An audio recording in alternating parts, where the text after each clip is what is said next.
voltamos a São Paulo com Thaís Freitas. Bom dia, Thaís. Bom dia, Cláudio Humberto, a todos que estão conosco aqui no Jornal. Gente, vou dar um pequeno refresco aqui para o nosso público. Não vou falar de Supremo, como você e o Pedro Campos fizeram, mas vou falar de política e a candidatura de Flávio Bolsonaro à presidência da República. Quando a gente olha, durante todo esse período aqui que antecede 2026, o que é que estava se colocando como possibilidade de candidatura desse campo político?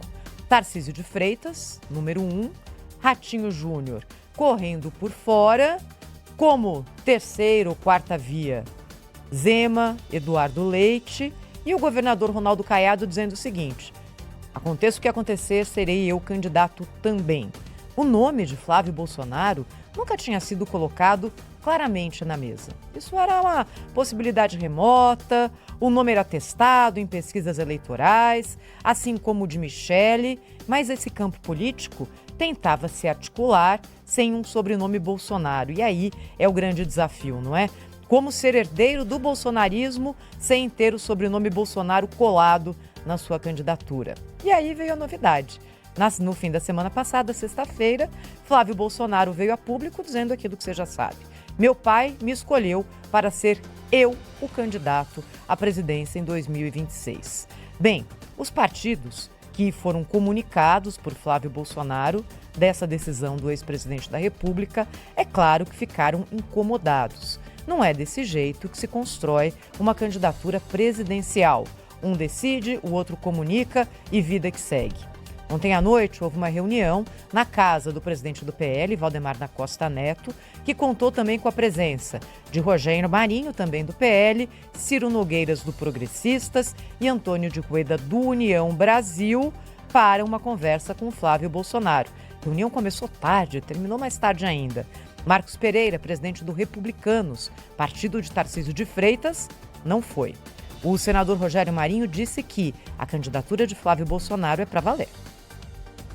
O governador Tarcísio de Freitas, que foi ministro, quando eu fui ministro, que eu conheço, por quem eu tenho uma enorme afeição e admiração, deu uma declaração hoje nessa linha, que na hora em que o presidente Bolsonaro afirma que, ou anuncia que tem uma candidatura, a lealdade não prescreve, a gratidão não prescreve. Então eles se colocam como candidato à reeleição ao governo do estado de São Paulo e se solidarizam. O governador Tarcísio de Freitas, citado por Rogério Marinho, falou ontem pela primeira vez. E aí eu vou pedir para você prestar muita atenção em cada palavra que é pronunciada pelo governador de São Paulo. O presidente Bolsonaro, que é uma pessoa que eu respeito muito, né, e sempre disse que eu ia ser leal ao Bolsonaro, que eu sou grato ao Bolsonaro, eu tenho essa lealdade, é inegociável. Flávio vai contar com a gente. Flávio tem uma grande responsabilidade a partir de agora, ele se junta a outros grandes nomes da oposição que já colocaram seus nomes à disposição. Ele se junta a outros grandes nomes da oposição que já colocaram seu nome à disposição. Ou seja, Tarcísio de Freitas, claro, deixa uma porta aberta aqui para uma outra possibilidade. O governador de São Paulo está fazendo a conta política. Além da lealdade, é claro, que ele já provou várias vezes ter em relação ao ex-presidente Jair Bolsonaro. Ele tem uma reeleição quase que garantida em São Paulo? Tem sim. E o preço de enfrentar publicamente, numa campanha, o clã Bolsonaro? Por isso que a candidatura dupla Tarcísio, Flávio Bolsonaro, nesse momento, é muito remota. Ou é um só, ou então o outro sai da jogada. O jogo está aberto ainda, tem muita água para correr debaixo dessa ponte e Ciro Nogueira, presidente do PP, falou a respeito de um incômodo entre os partidos desse campo político. Se eu tivesse de escolher pessoalmente um candidato para suceder o presidente Bolsonaro, eu não tinha dúvida, era o senador Flávio, pela minha relação próxima com ele.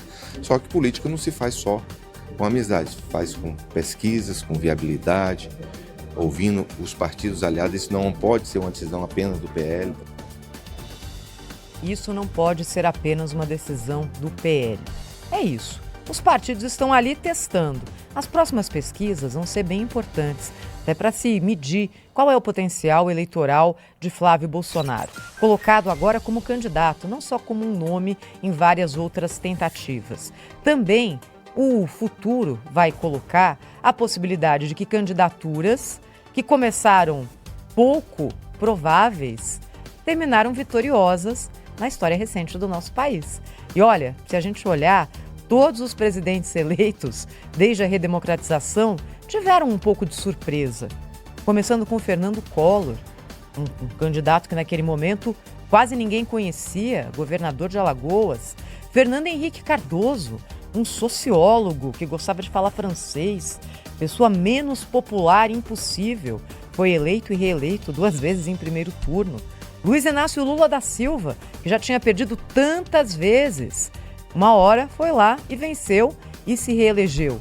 E Dilma Rousseff, que era vista ali como uma espécie de poste de Lula e que ganhou e ganhou de novo. Da mesma forma como Jair Bolsonaro, quando eleito, até então, era um político de longa data, ocupando mandatos consecutivos na Câmara, fazendo parte ali do baixo clero.